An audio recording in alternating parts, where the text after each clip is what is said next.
دو کام کر لو ہر عبادت کے ساتھ، ایک اس عبادت کی توفیق پر اللہ کا شکر، اور اپنی تقصیر پر، اپنی کوتاہی پر استغفار۔ اگر یہ کام کرتے رہو گے تو انشاءاللہ رفتہ رفتہ راستہ طے ہوتا جائے گا، اور ایک وقت آ جائے گا، ضرور آ جائے گا انشاءاللہ، کہ تم احسان کے مرتبے تک پہنچو۔ ہوتا کیا ہے کہ غفلت کے ساتھ پڑی، غفلت کے ساتھ اٹھ کے چلے گئے۔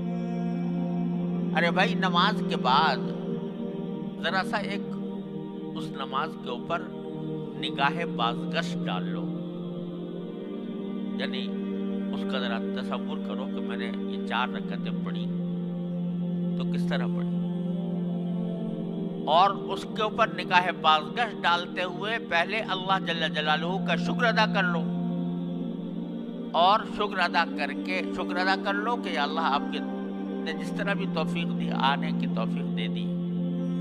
اپنے بارگاہ میں حاضری کی توفیق دے دی، اے اللہ میں اس پر شکر ادا کرتا ہوں، اور اے اللہ میں آنے کے بعد آپ کے دربار کا جو حق تھا وہ تو کہاں ادا ہوتا، جو کم سے کم مطالبہ ہونا چاہیے تھا وہ بھی مجھ سے پورا نہ ہو سکا۔ دیکھو، خشوع کا اعلیٰ مقام تو وہ ہے جو حدیث میں فرمایا گیا کہ ان تعبد اللہ کأنک تراہ، اللہ تبارک و تعالیٰ کی عبادت اس طرح کرو جیسے کہ اللہ کو دیکھ رہے ہو، اور اگر نہیں دیکھ رہے تو کم از کم وہ یہ خیال کر لو کہ وہ تمہیں دیکھ رہا ہے۔ اعلیٰ مقام تو یہ ہے کہ پوری نماز میں اول سے لے کر آخر تک بندہ اللہ تبارک و تعالیٰ کی طرف متوجہ رہے، اور یہ سمجھے کہ میں اللہ کو دیکھ رہا ہوں یا اللہ مجھے دیکھ رہا ہے۔ لیکن ادنا درجہ کیا ہے؟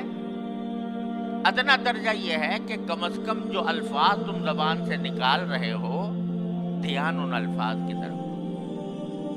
جب الحمدللہ کہا، الحمدللہ رب العالمین کہا، تو دھیان ان الفاظ کی طرف ہو۔ میں نے یعنی پتہ ہو کہ میں الحمدللہ رب العالمین کہہ رہا ہوں، الرحمن الرحیم کہہ رہا ہوں۔ اور اس میں حدیث میں آتا ہے کہ نبی کریم صلی اللہ علیہ وسلم نے فرمایا کہ جب بندہ الحمدللہ رب العالمین کہتا ہے تو اللہ تبارک و تعالیٰ جواب دیتے ہیں، حمیدنی عبدی، میرے بندے نے میری تعریف کی۔ جب الرحمن الرحیم کہتا ہے تو اللہ تعالیٰ جواب دیتے ہیں کہ اثنا علی عبدی، میرے بندے نے میری ثنا کی۔ جب مالک یوم الدین کہتا ہے تو کیا فرماتے ہیں؟ مجدنی عبدی، میرے بندے نے میری بزرگی بیان کی۔ اور جب کہتا ہے ایاک نعبد و ایاک نستعین، تو باری تعالیٰ فرماتے ہیں کہ یہ جو وہ کہہ رہا ہے بندہ، یہ میرے اور بندے کے درمیان ہے یہ معاملہ، وہ میری عبادت کرتا ہے، میں اس کی مدد کرتا ہوں۔ ایاک نعبد و ایاک نستعین۔ تو آدمی کم از کم اتنا جو ادنا خشوع کا درجہ ہے وہ کیا ہے کہ جو الفاظ زبان سے نکال رہا ہے انسان، ان الفاظ کی طرف دھیان ہو، میں نکال رہا ہوں۔ یہ نہ ہو کہ بس مشین چل پڑی اور آخر میں جا کے بس سلام بھیج دیا، بلکہ دھیان ان کی طرف ہو، الفاظ کی طرف ہو۔ یہ ادنا درجہ ہے۔ اور جہاں ذہن بھٹک جائے، خیالات آنے لگے، پھر دوبارہ انہی الفاظ کی طرف آ جائے، یہ ادنا درجہ ہے خشوع کا۔ اس کی کوشش تو بندے کو ہمیشہ کرتے ہی رہنا چاہیے، ساری زندگی کرتا رہے۔ تو یہ کوشش ادنا درجہ کا خشوع ہے، یہ بھی حاصل نہیں ہوتا۔ تو اللہ آپ نے تو کرم فرمایا تھا کہ ہمیں توفیق دی تھی کہ آپ کے دربار میں حاضر ہوئے، لیکن ہم نے اپنی طرف سے جو ہمارے کرنے کا کام تھا وہ ہم سے نہ ہو سکا، تو اللہ ہم اس پر استغفار کرتے ہیں۔ اسی لیے سنت ہے